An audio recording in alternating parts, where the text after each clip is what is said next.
Hi, my name's Darren Roy. I'm the Assistant International Coordinator for Servants of the Lord Ministries. Bonjour, je m'appelle Darren Roy et je suis le coordinateur international adjoint de Servants of the Lord Ministries. Cette semaine, nous publions à nouveau une vidéo de Joseph Hitchcock dans laquelle il décrit son témoignage et qui a été enregistrée et diffusée à la télé en Irlande sur Christian Communication Network. J'aimerais que tout le monde y prête attention, peu importe si tu connais SOLM depuis longtemps ou si tu es relativement nouveau dans l'enseignement de Joseph Hitchcock. Je t'encourage à écouter attentivement son cœur et ce que Dieu lui a montré, ainsi que le cœur qu'il avait pour l'Église et pour que les gens deviennent tout ce que Dieu les a appelés à être, principalement qu'ils apprennent à connaître Dieu personnellement pour eux-mêmes. Prie, regarde cette vidéo et je te parlerai après.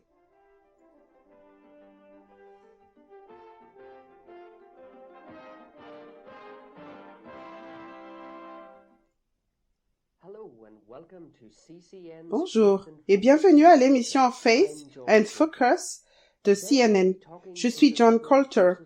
Aujourd'hui, nous allons nous entretenir avec le révérend Joseph C. Hitchcock de l'Oklahoma aux États-Unis. Il est le fondateur de Servants of the Lord Ministries. Ce travail l'a amené à faire le tour du monde à plusieurs reprises. Il voyage dans 25 pays chaque année, se spécialisant dans les séminaires de groupes chrétiens et les conférences de pasteurs. Ce travail l'a conduit dans certains des pires points chauds du monde. Son histoire est celle d'un danger et de la délivrance de Dieu de ce danger. J'ai rencontré le pasteur Hitchcock lors de sa visite à l'église Elim de Donegal Pass à Belfast, une ville déchirée par la guerre. Pasteur, pourrais-tu me raconter un peu comment tu as rencontré le Seigneur?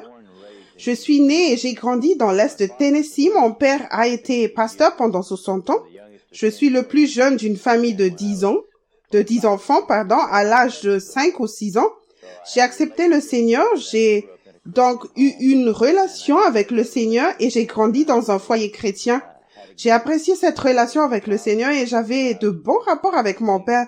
Je faisais partie du groupe de chant familial et c'est ainsi que j'ai eu l'occasion d'apprendre. J'ai été fidèle au Seigneur jusqu'à l'adolescence.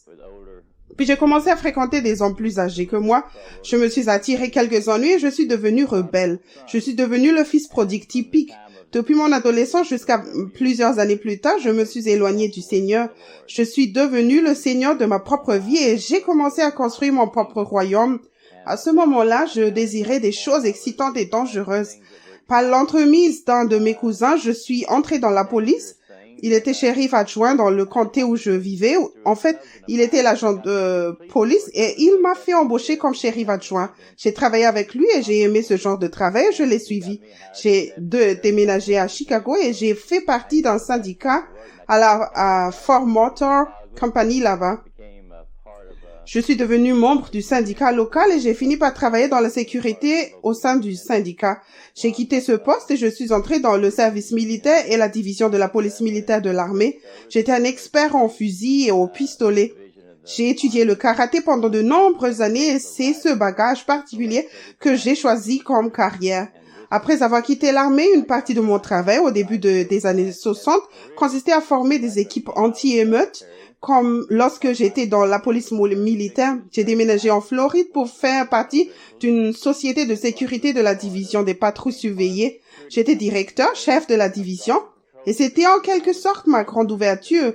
C'était la chance que je cherchais. J'avais un bon salaire, un pourcentage de l'entreprise, une voiture meublée et tout. C'était l'ouverture que je cherchais pour gagner ma vie dans ce type de travail, sans être simplement un policier normal.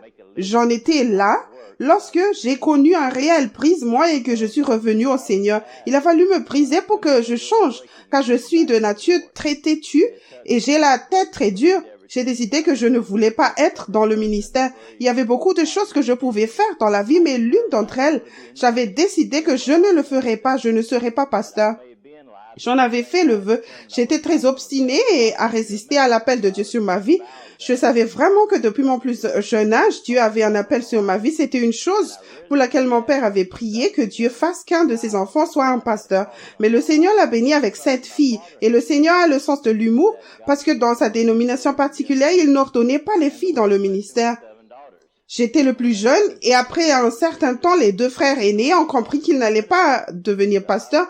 Tout le monde a décidé que c'était moi, sauf sauf moi. J'ai dit que je n'allais pas le devenir. Il a donc fallu que beaucoup de choses tournent mal pour me briser parce que j'étais très indépendant. J'avais du succès, j'avais l'impression de très bien gérer ma propre vie et je n'avais pas besoin d'une béquille. C'est ce que j'avais l'impression que la religion était pour beaucoup de gens une béquille. J'étais devenu le seigneur de ma propre vie et j'avais l'impression d'avoir réussi dans ma vie, mais Dieu a commencé à me retirer la grâce. Beaucoup de choses ont commencé à mal tourner, à s'effondrer. C'est à ce moment-là que la pression a commencé à monter au point que je n'ai plus pu la supporter.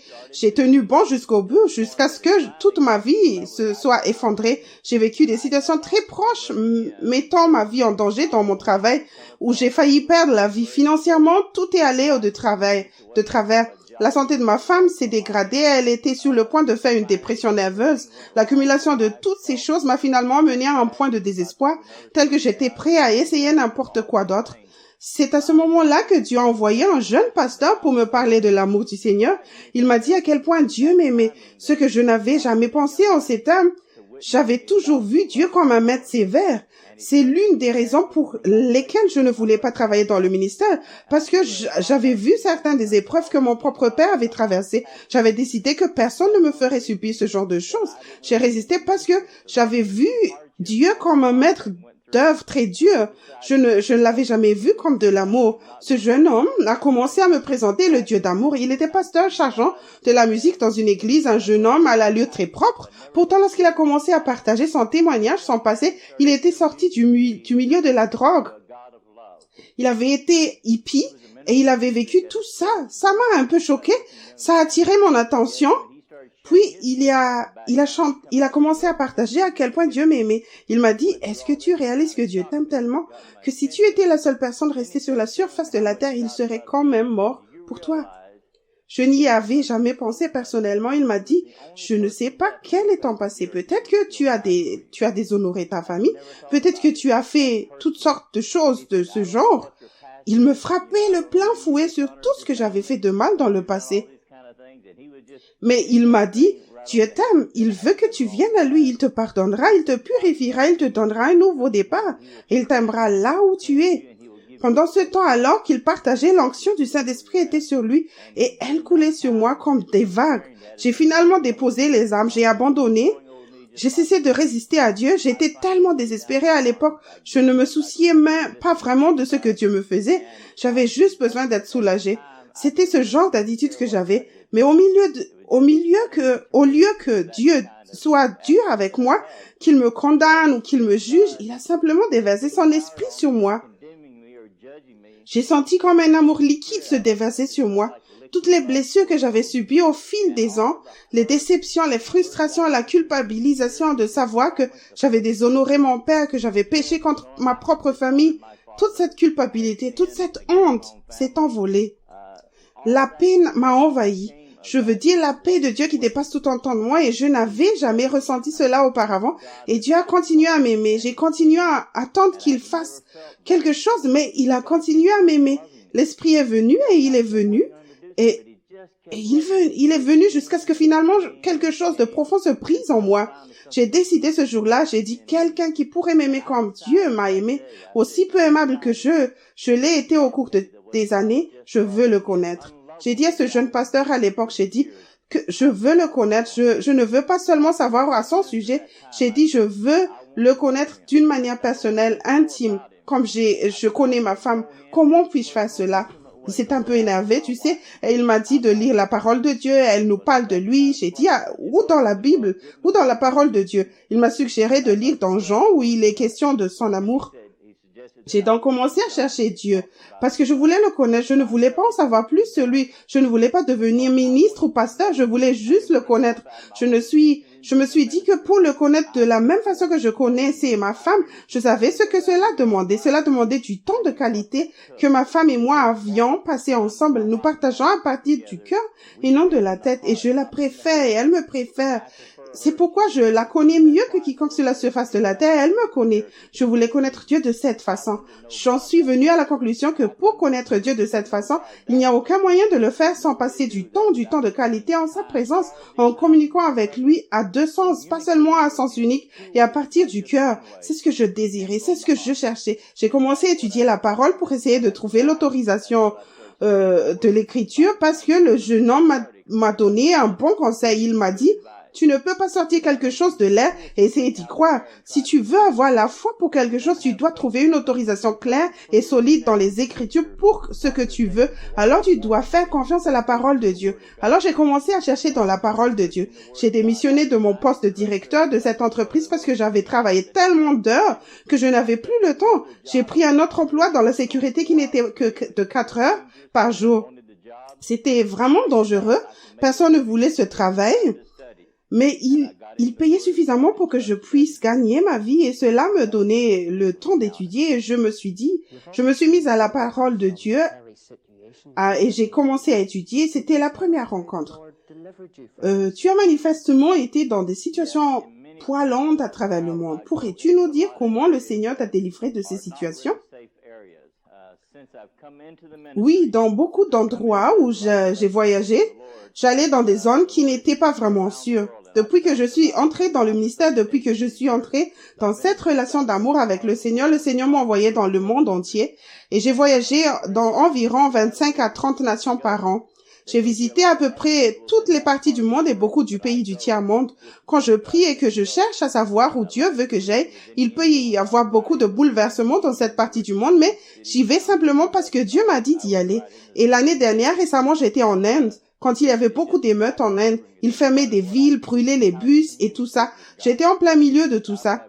C'est juste Dieu qui m'a délivré. Une partie de ce que j'enseigne est la façon de communiquer avec Dieu. C'est une chose importante. Je m'assure que là où je suis, c'est là où Dieu veut que je sois à ce moment-là. Je pense que c'est un élément clé de la synchronisation. Je me suis rendue dans des endroits où les situations étaient très dangereuses. Pourtant, grâce au timing et à la direction de Dieu, c'était comme si nous avions failli y passer. Nous avons toujours réussi à nous sortir de cette situation. L'une d'entre elles m'a vraiment rafraîchi au Nigeria, en Afrique de l'Ouest, dans la région de Kano, qui est une capitale du Nord. Les musulmans, ils sont très nombreux. Il y a beaucoup d'émeutes, d'incendies d'églises et de meurtres de chrétiens dans cette région. Il y a plusieurs années, un jeune évangéliste a prêché à l'université et beaucoup d'entre eux se sont sentis offensés. Ils ont commencé à brûler les églises et à tuer les chrétiens de la région, si bien qu'il n'y avait plus d'églises en état de fonctionner.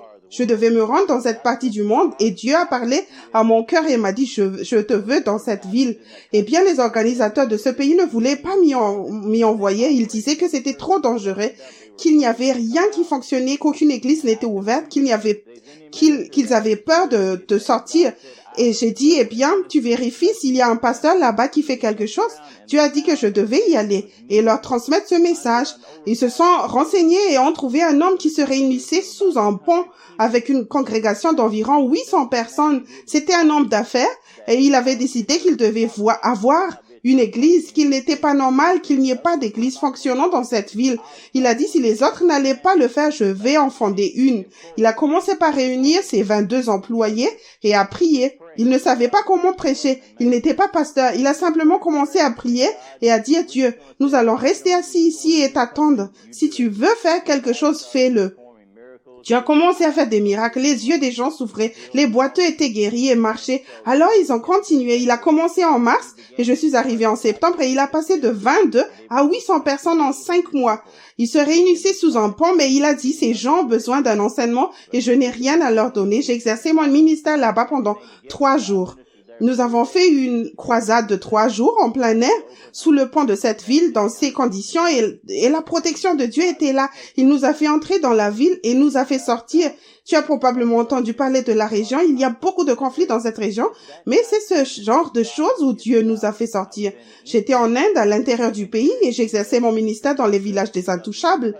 Dieu m'a envoyé là-bas pour faire une conférence avec 200 pasteurs de tous les villages des Intouchables dans la ville de Vizuada, où nous logions. Il y avait beaucoup d'émeutes et à cette époque, dans tout le pays, ils entraient et fermaient une ville entière. Une partie du message, même du message que je transmets la communication avec Dieu. Et par cette communication, la connaissance de Dieu. Nous étions assis, nous avions terminé une conférence de pasteurs de 5 jours.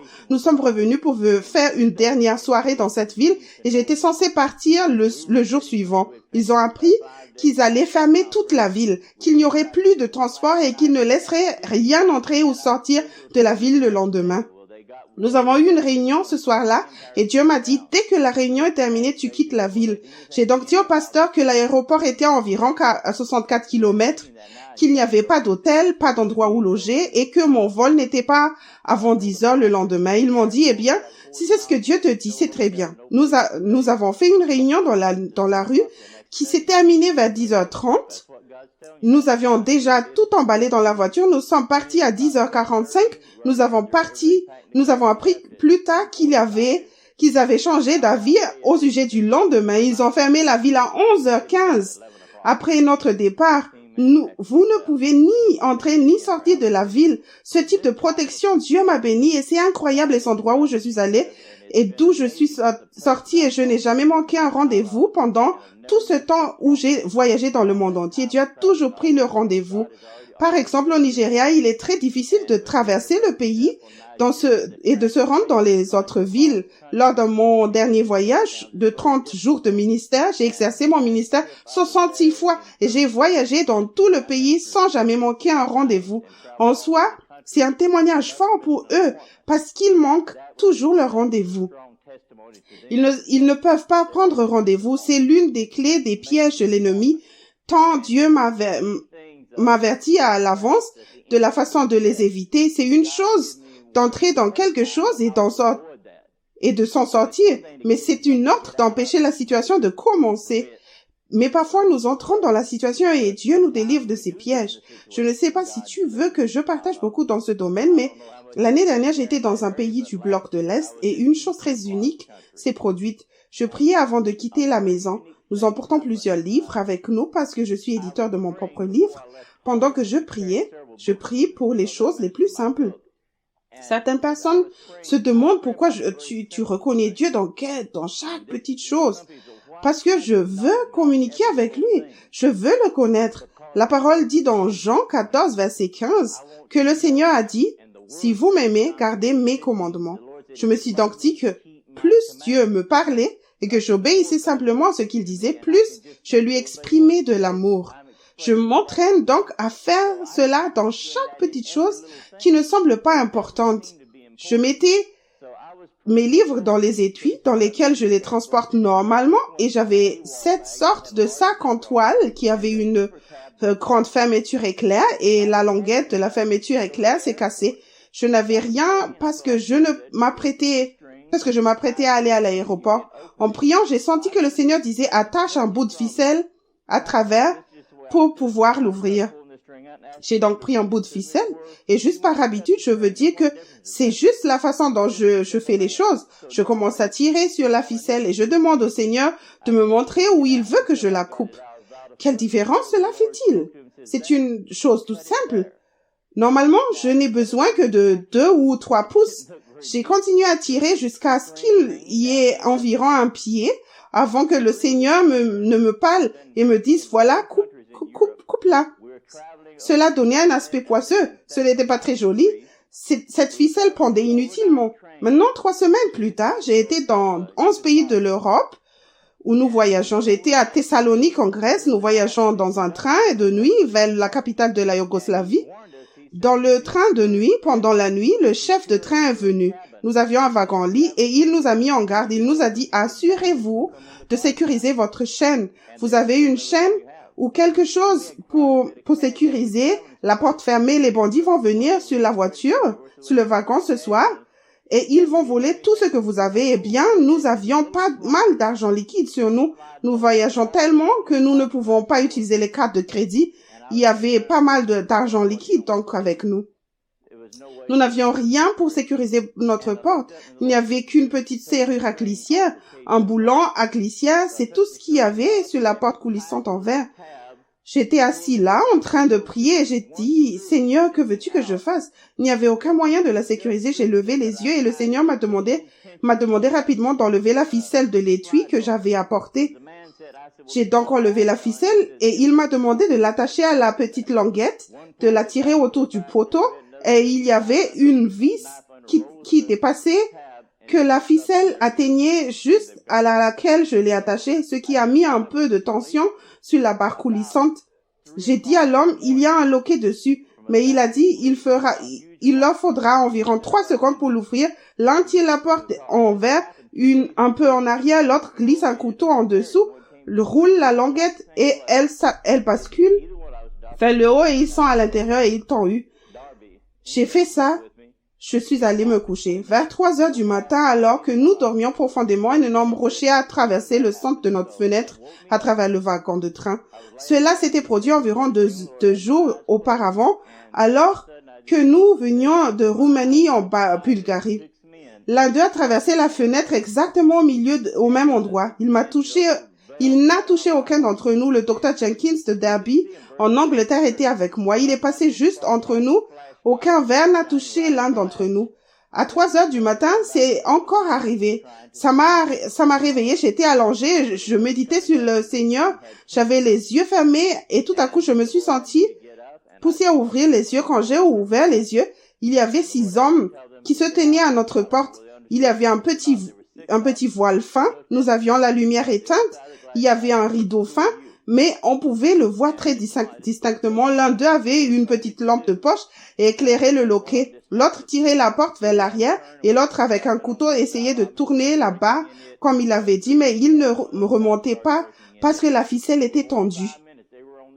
Le Seigneur m'a demandé de me lever et je me suis approchée et j'ai tiré les rideaux. Le Seigneur m'a demandé de leur dire de sortir de là. Je ne sais pas s'ils comprenaient l'anglais ou non, ils étaient 6.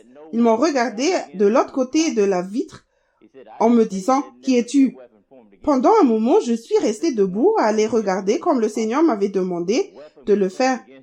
Et tout d'un coup, l'un d'eux a claqué les doigts. 3 d'entre eux se sont retournés et sont allés dans la cabine d'un côté et ont commencé à la cambrioler. Les 3 autres sont allés dans la cabine de l'autre côté et ont commencé à la cambrioler. Pendant 45 minutes, ils ont été dans le train à cambrioler les cabines et à voler les gens. Ils ne se sont jamais entrés dans la nôtre. Et Dieu a parlé à mon cœur, tu sais, de la sécurité qui est en lui. Il a dit, je t'ai promis qu'aucune âme formée contre toi ne prospérait. Je ne t'ai pas dit qu'il n'y aurait jamais d'âme formée contre toi. J'ai dit que celle qui était formée contre toi ne prospérait pas. Une âme a été formée contre toi, mais elle n'a pas prospéré. Mais toi, tu vois que la provision s'est produite à Tulsa 3 semaines plus tôt pour des choses aussi simples qu'un bout de ficelle. Cela me donne de la crédibilité sur la raison pour laquelle je dois faire ce qui est dit dans Proverbe 3, versets 5 et 6. Confie-toi à l'Éternel de tout ton cœur. Ne t'appuie pas sur ta propre intelligence. Dans toutes tes voies, reconnais-le et il dirigera ton chemin. Même dans les choses les plus simples, comme la longueur d'une ficelle à couper, tu ne sais jamais quand tu pourrais avoir besoin d'elle. Pasteur, vous avez beaucoup voyagé à travers le monde. À votre avis, quel est l'état de l'Église chrétienne en tant que corps aujourd'hui? D'un côté, je suis très encouragée, mais d'un côté, je suis très désespérée. Dans de nombreux domaines, nous constatons un recul de la simple confiance en Dieu, alors que dans d'autres parties du monde, les fondations sont renforcées et refaites. Je dirais que la chose la plus importante dont j'ai besoin, et je vois un certain changement, concerne les relations fondamentales avec le Seigneur. Mon ministère, ce que je fais, est basé sur une relation d'amour avec Dieu. Il n'est pas basé sur l'ambition ou quoi que ce soit d'autre. C'est simplement parce que je l'aime et que j'obéis à ce qu'il me dit de faire, que je vais de l'avant et que je fais ce que je fais. Ce que je fais n'a pas vraiment d'importance pour moi. Ce qui compte, c'est que je lui exprime mon amour par l'obéissance. Nous avons beaucoup appris, nous avons acquis beaucoup d'intelligence, nous avons reçu beaucoup d'éducation, nous avons reçu beaucoup de dons dans le corps de Christ, mais beaucoup de gens n'ont jamais établi cette relation d'amour claire avec le Seigneur de sorte qu'il soit leur premier amour. Si je demandais à un chrétien de niveau moyen, n'importe où dans le monde, s'il aime le Seigneur, il me répondait bien sûr. Mais si après un examen approfondi, nous demandons si le Seigneur est son premier amour, dans la plupart des cas, ce n'est pas le cas, ce qui constitue un problème majeur.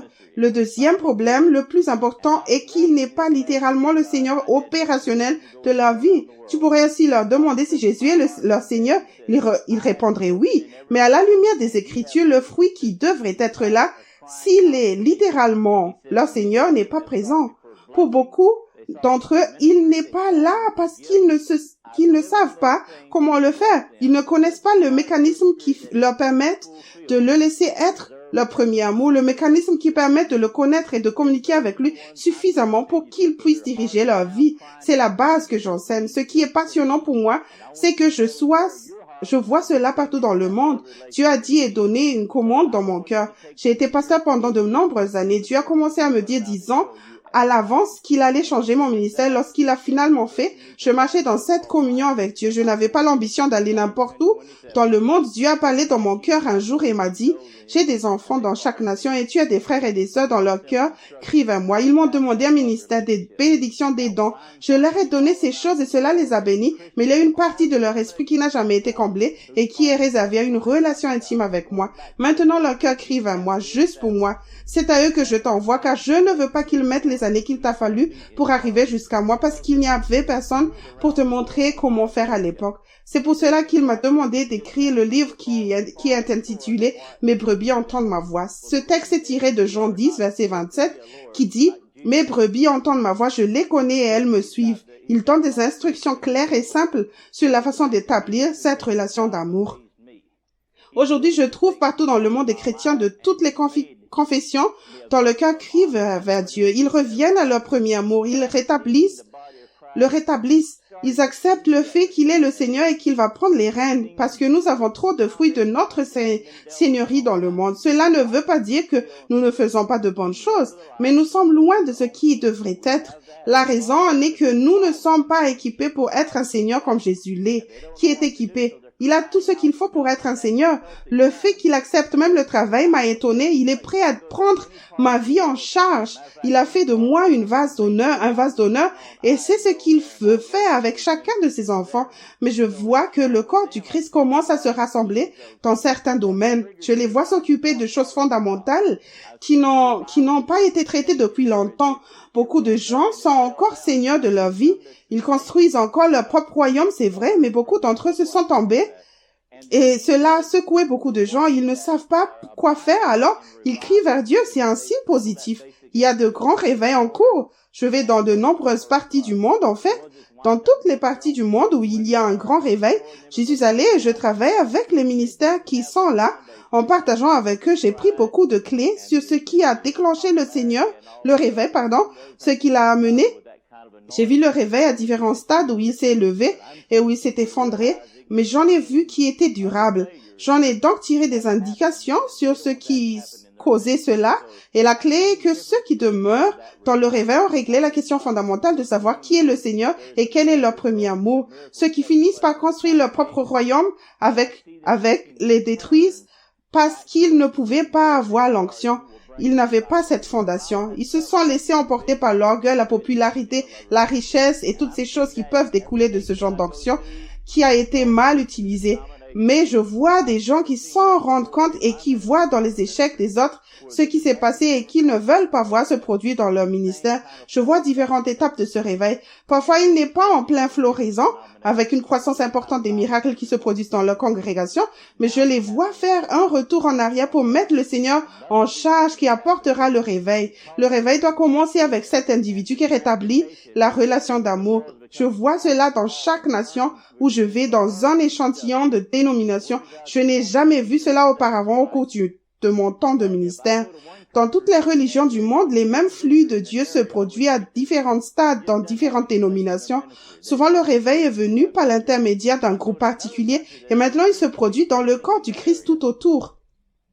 Une autre chose importante s'est produite grâce aux communications et au transport. Le monde devient de plus en plus petit et nous commençons à apprendre les uns des autres. La parole de Dieu dit n'ignorez pas les ruses de Satan. Si je vais dans un pays et qu'il emporte une victoire totale sur Satan dans un domaine, c'est qu'il n'a pas tout simplement pas sa place dans son ministère. Il remporte constamment la victoire sur lui. Je vais dans un autre pays qui échoue constamment dans ce domaine et ils peuvent alors apprendre des frères de cet autre pays ce qu'ils ont fait et qui a fonctionné. Je fais beaucoup de conférences de pasteurs et de dirigeants. Il y a un brassage de ces informations de sorte que nous comprenions ce qui fonctionne, ce qui ne fonctionne pas et ils sont capables d'apprendre les uns des autres. Cela a été l'un des plus grands échecs dans le passé. Je crois que l'ennemi a essayé de nous séparer en tant que croyants pour que nous ne puissions pas nous inspirer les uns des autres et apprendre les uns des autres. Des choses que nous avons apprises à la dure sur la ligne de front dans la bataille. J'ai beaucoup de serviteurs qui sont là depuis de nombreuses années et qui se rendent compte qu'ils n'ont pas eu beaucoup de succès. Ils n'ont pas vraiment réussi à vaincre.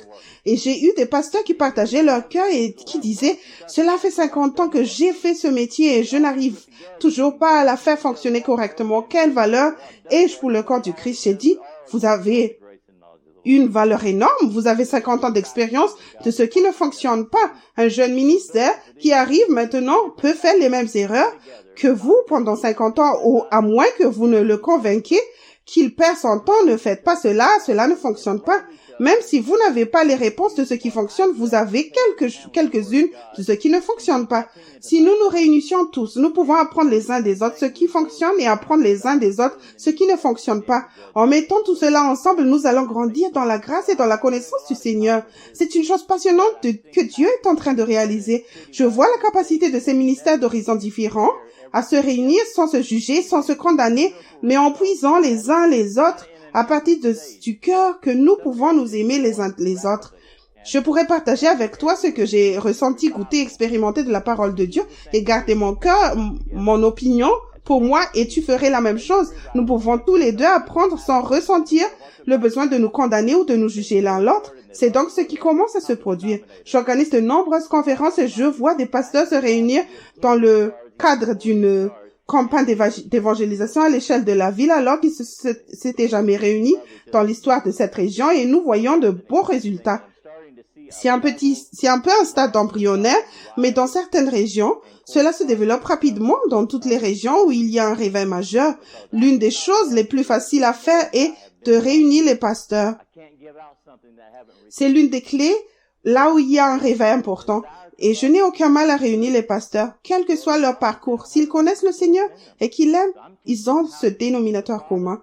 Nous essayons tous de revenir au Père, de lui confier les rênes, que le Seigneur prenne les choses en main et il redressera ses enfants, pour que nous puissions nous aimer les uns les autres comme des frères et des sœurs. C'est une chose passionnante que je commence à observer à un niveau d'amour pour Dieu qui s'élève et corrélativement un niveau d'amour pour les autres qui commencent à se mettre en place. Parce que je ne peux pas t'aimer plus que je n'ai été aimé. Je ne peux pas donner quelque chose dont je n'ai pas bénéficié. C'est ce que beaucoup de gens désirent aimer. Et ils n'y parviennent pas. Le problème, c'est qu'ils n'ont pas assez de la source en eux. Le Seigneur enseigne comment atteindre le Père qui est amour, développer une relation d'amour réciproque afin qu'ils soient remplis de l'amour de Dieu, que leurs besoins personnels soient satisfaits, qu'ils aient quelque chose à distribuer, qu'ils aient quelque chose à exporter et que l'amour de Dieu puisse se répandre dans leur cœur. C'est à ce moment-là que le corps de Christ, selon Éphésiens 4, verset 16, s'assemblera. Chaque personne sera bien unie en fournissant ce qui a été efficacement travaillé en eux. Pas des opinions, pas des idées, ce qui a été travaillé en nous. Ensuite, il est dit que le corps sera édifié et construit dans l'amour.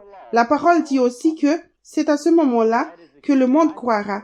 C'est à ce moment-là qu'il croira que le Père a envoyé le Fils Jésus quand ils verront notre amour l'un pour l'autre. Le message est que nous devons aimer Dieu. La parole dit qu'ils ont demandé à Jésus, les pharisiens sont venus voir Jésus, ils essayaient de le piéger, et les sadduciens, et ils se sont rendus compte qu'il ne faisait pas grande chose de bon. Alors finalement, l'un d'entre eux, les juristes, les hommes de la loi, posait une question au Seigneur et a dit, « Quel est le plus grand des commandements ?»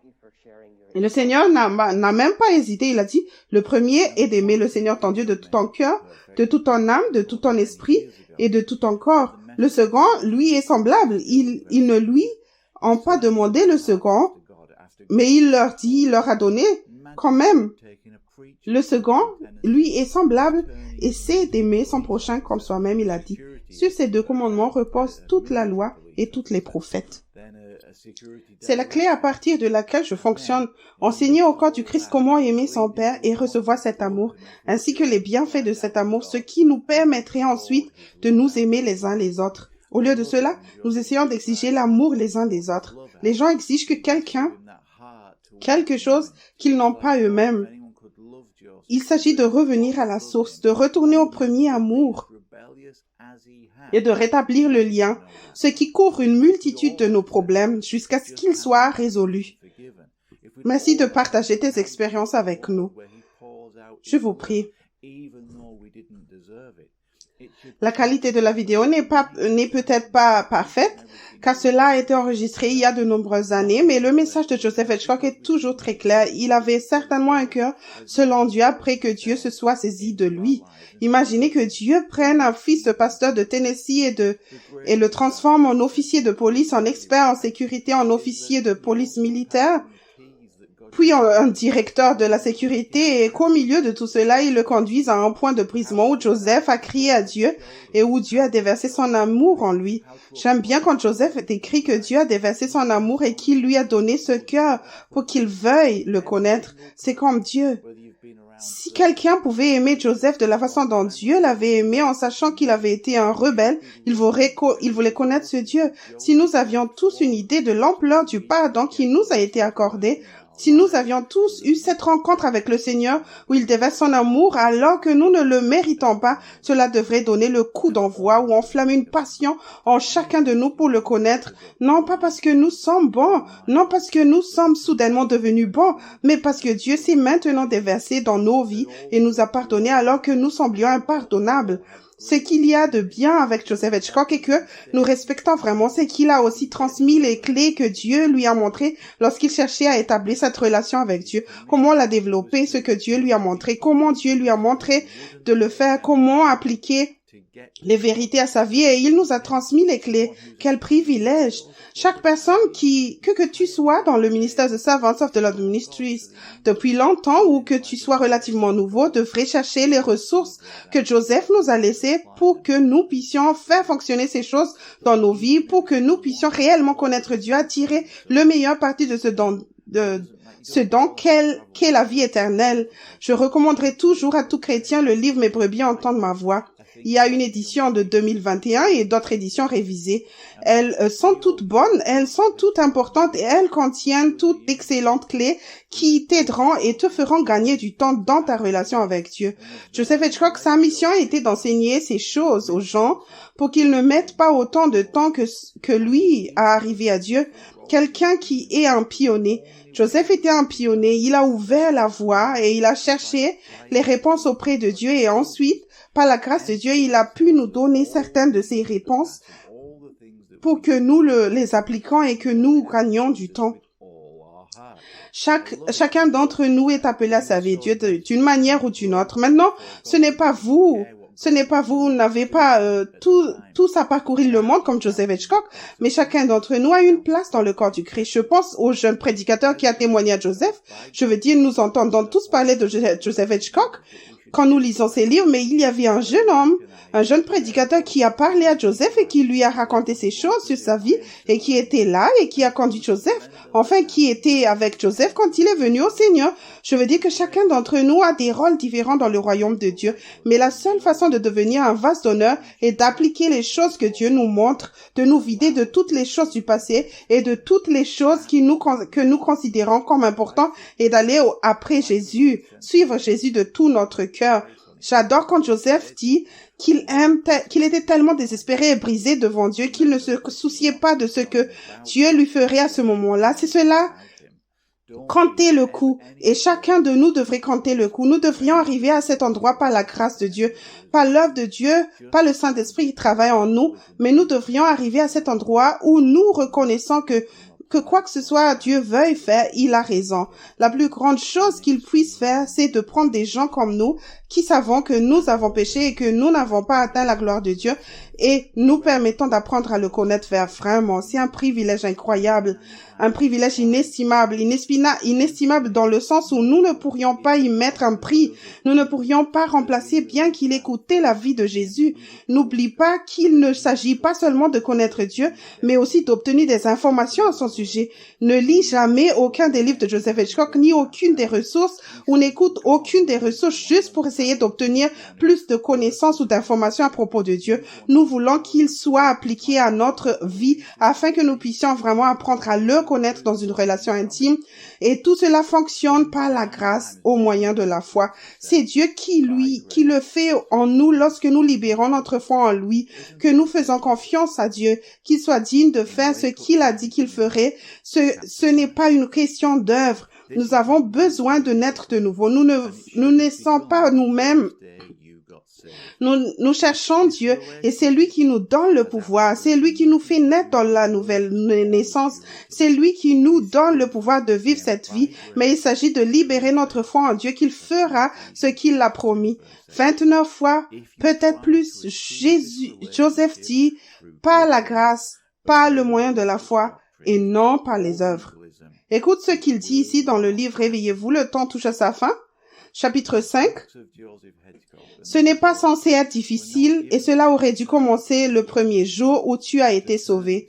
Cette relation n'a absolument rien à voir avec les œuvres ou la maturité. Ce don est venu par la grâce au moyen de la foi. C'est tiré de Éphésiens 2, verset 8. Si tu essaies de parvenir à cette relation par des œuvres, des bonnes œuvres, en obéissant à des doctrines religieuses ou par le légalisme, cela n'arrivera pas. Les livres de Joseph Hitchcock et les ressources ne nous ont pas été donnés pour en faire des règles religieuses, pour en faire une nouvelle loi ou un nouvel système juridique. Il nous a été donné pour que nous puissions les faire fonctionner par la grâce, au moyen de la foi, pour que nous puissions commencer à connaître Dieu. Ce n'est pas un travail que nous faisons pour être sauvés, c'est un don que Dieu nous a fait et que nous recevons par la grâce au moyen de la foi. Pour ceux qui fréquentent SOLM, depuis longtemps, je vous encourage à réfléchir. Êtes-vous légaliste, strict et religieux par rapport à ce que Joseph nous a laissé? Joseph ne voulait pas que ces choses soient comme ça. Il voulait que chaque personne apprenne à connaître Dieu pour elle-même dans cette relation d'amour. Ce n'est pas une loi ou une règle, mais c'est une façon de connaître Dieu par la grâce au moyen de la foi. Tu pourrais peut-être faire une recherche, parcourir tous les livres de Joseph, si tu les as, et voir les choses où il mentionne par la grâce au moyen de la foi. J'ai compté au moins 29 fois. Il est très clair. Il s'agit de faire connaître de faire confiance à Dieu. C'est Dieu qui va faire le travail en nous si nous lui faisons confiance. Il y avait tellement de choses dans le livre, mais préviens entendre ma voix. Joseph ne s'intéresse pas à ce qui semblait juste, ce qui paraissait juste aux doctrines religieuses. Joseph s'intéressait aux choses qui marchent. Il aime les choses qui marchent. Il avait certainement un caractère aventurieux, ce qui est utile pour nous parce qu'il a ouvert la voie à cette aventure qui consiste à apprendre à connaître Dieu. L'une des choses que Joseph avait l'habitude de dire et qui me semble très important, il dit qu'une once de prévention vaut mieux qu'un livre de remèdes. C'est une grande sagesse. Il a parlé d'un témoignage selon lequel 3 semaines avant son voyage, alors qu'il était à Tulsa, Oklahoma, il planifiait un voyage en Europe de l'Est et Dieu lui a parlé d'un morceau de ficelle et a utilisé ce morceau de ficelle pour protéger une serrure afin que les bandits ne puissent pas la forcer pendant qu'il était en voyage. Si nous cherchions Dieu, appliquons Proverbe 3, versets 5 et 6, qui est une sagesse. Proverbe est un livre de sagesse que Joseph a appliqué. Si nous appliquons cette même sagesse, alors Dieu pourrait nous empêcher d'être dans toutes sortes de problèmes. Il y a des problèmes et des difficultés dans lesquels nous nous mettons nous-mêmes. Et il y a des problèmes et des difficultés dans lesquels Dieu nous met. Et si Dieu nous met dedans, il nous en sortira. Parfois, il nous sort de ceux dans lesquels nous nous mettons nous-mêmes. Mais parce que c'est en Dieu bon. Et c'est par sa grâce. C'est une expérience merveilleuse quand Dieu devient réel dans ta vie et que tu vois les choses qu'il fait et comment il te protège dans tout ce qu'il a ordonné. L'une des clés dont Joseph a parlé à propos du réveil, ce sont les 2 pierres angulaires principales, que Jésus-Christ soit ton premier amour et qu'il soit aussi ton Seigneur. Jésus-Christ étant le premier amour et aussi ton Seigneur. Ce qui veut dire, Maître, nous devons tous régler ces questions. Nous devons tous régler ces questions dans nos vies qui va vraiment contrôler nos vies. Et lorsque les réveils ont duré, Joseph a vu beaucoup de réveils et a visité beaucoup de réveils dans le monde. Et ceux qui ont duré sont ceux où les gens ont reconnu que Jésus-Christ a le droit de contrôler et de diriger nos vies et que Jésus-Christ est le premier amour. Si nous voulons vivre dans un état de réveil, nous devons garder ces pierres angulaires en plaçant et reconnaître que c'est seulement par Dieu que nous pouvons le faire. Je voudrais terminer par une citation tirée du chapitre 4 du livre « Mes brebis entendent ma voix ». Réfléchissez à ces choses. Regardez peut-être à nouveau le témoignage et profitez au maximum du don de la vie éternelle grâce aux enseignements qui ont été donnés. Je marche avec le Seigneur de façon constante depuis 1972. Je connais les raisons pour lesquelles les croyants n'ont pas une relation constante avec Dieu. Ce livre identifie ces raisons et explique comment les surmonter. Mon intention n'est pas d'argumenter contre les dénominations ou d'autres doctrines. Je veux seulement partager les vérités qui transforment. Apprendre à entendre et à connaître le Seigneur changera aussi ta vie. Amen. Que cela change ta vie, relis le livre « Mes brebis entendent ma voix ». Si tu n'as jamais lu ce livre, je te conseille de le lire. Mais pas seulement pour t'informer. Ces vérités ont une grande portée. Elles sont vastes. Tu ne peux pas les faire fonctionner du jour au lendemain, mais tu peux le faire petit à petit par la grâce au moyen de la foi et non par les œuvres. Il s'agit de faire confiance à Dieu. Il s'agit de la faveur non méritée de Dieu et de la confiance qu'il est digne de faire ce qu'il a dit qu'il ferait. Si Joseph a marché avec Dieu depuis 1972, alors nous pouvons marcher avec Dieu si nous appliquons les mêmes vérités. J'espère que tu seras béni par ce témoignage et je t'encourage à visiter le site web de Servants of the Lord Ministries, www.solm.org. Merci et soyez bénis.